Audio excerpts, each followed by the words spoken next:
Are you still taking your medication regularly? That was the question Jame heard most often over the many years from his doctor. The familiar, steady voice carried just enough concern from someone accustomed to long-term cases.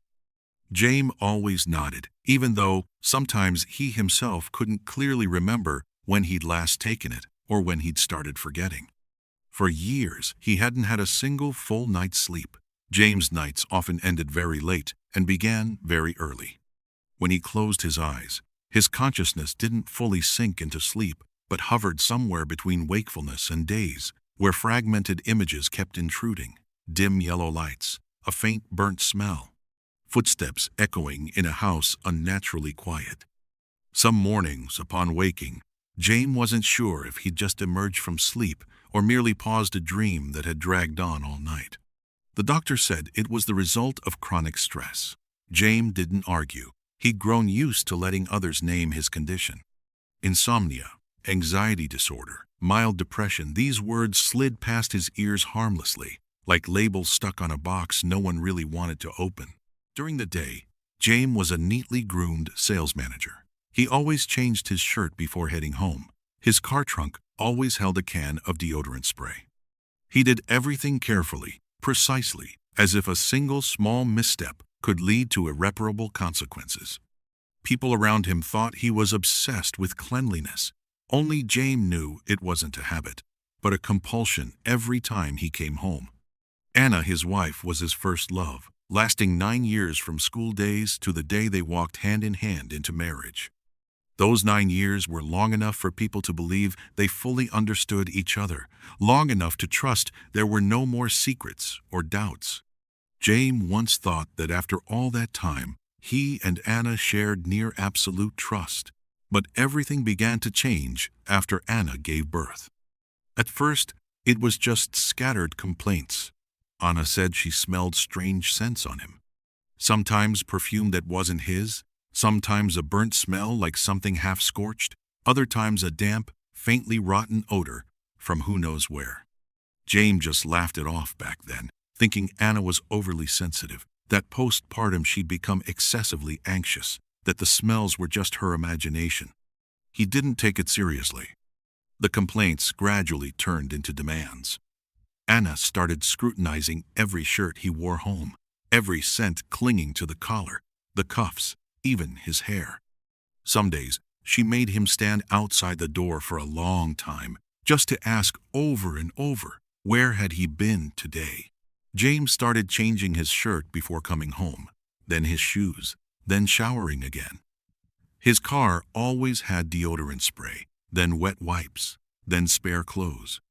Each concession seemed minor and harmless at first. He thought it was a way to reassure his wife, what a good husband should do. But those concessions didn't satisfy Anna for long. The scents persisted, according to her. Not clearer, but more persistent. And with them came growing suspicion. Anna began dividing up the space in the house. At first, just reminders not to enter the bedroom without changing. Then, tape strips on the floor, across door thresholds, like boundaries not to be crossed. Jame couldn't remember exactly when his home had been split in two. He only remembered the feeling each time he stepped inside, his heart sinking. Not from fear of an outburst of anger, but from a vague anxiety that he'd unwittingly do something wrong, though it was never clearly defined. 14 years passed like that. No more loud arguments, no more long conversations, just neatly prepared boxed meals set aside for him alone on the table, and a silence that stretched so long it became part of the house's air. Anna was still there, still going about her routines, still existing, but what was between them was no longer a marriage. It was like two people forced to share a cramped space under increasingly strict rules. Sometimes Jame wondered if he'd taken it more seriously back then, if he hadn't dismissed the early signs, would things be different? But each time that thought surfaced, it was quickly smothered by the familiar feeling, maybe it was still his fault. Every day returning home, Jame felt like he was stepping into a place that no longer belonged to him. Not because he was being chased away, but because his presence in that house always came with an unspoken condition. Be careful, be clean, don't bring anything forbidden. Sometimes, Jame wondered, should he just let go of this family? The thought came quietly, usually on late evenings, when he sat alone in the living room, lights dimmed, only the glow from a muted TV. But every time, just thinking of his daughter banished it, like a taboo that wasn't allowed to exist. She was always indifferent when seeing him. Her gaze slid past him quickly, coldly, just like Anna had looked at him for years. Short replies, perfunctory nods, sometimes complete silence.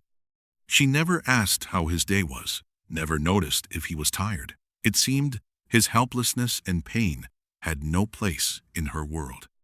Jame understood that. At least, he thought he did. In this house, he was the one always having to apologize, even when he wasn't sure what he'd done wrong. And his daughter grew up in that atmosphere, where the father was always in the inferior position, always the potential source of every problem. Perhaps, in her eyes, he wasn't a pillar of support, but a nuisance to keep at a distance. Some nights, James stood outside her door for a long time. He didn't knock, he just stood there, listening to her steady breathing from inside. He wanted to tell her so many things, but didn't know where to start. How hard he'd tried to stay. How every day he wondered how much longer he could endure. That what he feared most wasn't being hated, but that one day she'd grow up believing that coldness was normal. He felt guilty, a heavy, persistent feeling that never left. Guilty for not giving her a complete family, even if on paper they were still husband and wife. Guilty for not being strong enough to change anything, and guilty for the rare times he'd wished to leave, even if only in his thoughts. But Jame had never allowed himself to cross that line. He didn't need her love, he told himself. Just for her to be safe, to grow up without lacking anything. He only wanted to be a good father in her eyes, even if it came very late, or maybe never at all. He wanted to give her the best he could, the presence, the patience, and a father who was still there, even if treated as invisible. Perhaps that was the only way he knew to survive in this house. That day, Jame met a celebrity viewing the house next door. A quick glance, and he recognized her immediately, the idol Anna had mentioned countless times, her voice always pitching higher, eyes lighting up like a child's whenever she appeared on TV. The encounter was brief. A few pleasantries, a polite handshake. Before leaving, Jame hesitated, then asked for a photo together with an autograph. She smiled, signed quickly, as if used to it. But for Jame, that photo weighed far more than a typical souvenir. On the way home, he held it carefully, slipping it into a clean folder. In his mind, he pictured a tiny moment, Anna seeing it, surprised, maybe frowning because she wasn't used to gifts, but at least pausing to hear him out. Just one sentence would do. An excuse to talk, a small crack to let the stifling air in the house breathe a little. When he got home, he saw his daughter in front of the mirror, putting on a jacket, getting ready to go out with friends. Jame called her over, his voice unconsciously softening. He held out the folder, saying it was a gift for Mom. Could she help Dad give it to her, if possible? She looked at the photo for a long time. Her eyes showed no curiosity, no surprise, just an empty stare, as if at something unrelated to her. Mom won't accept a gift from you. Her voice was even, decisive. If I were you, I'd follow all of Mom's rules. With that, she turned and walked away, closing the door behind her. He stepped into the house. In the living room, Anna was standing there. Her gaze swept over him, pausing for exactly one beat, long enough for him to feel the clear wariness and contempt. Then she turned and walked away, as if he were just an accidental obstacle in her line of sight. Anna, Jame called after her, his voice more urgent than he intended. He hurried toward her, opened the folder, and pulled out the photo. I got this for you. Anna didn't stop. She kept walking as if she hadn't heard a thing. Jame panicked, quickened his pace, reached out, trying to bring the photo into her view. And then he touched the tape line. Just a light brush. But Anna whipped around. Her eyes changed in an instant, from cold to furious. The anger was raw, unmasked. She lunged at him like an animal whose territory had been invaded, shoving hard into his chest. Jame fell to the floor. Everything happened too fast. The photo slipped from his hand.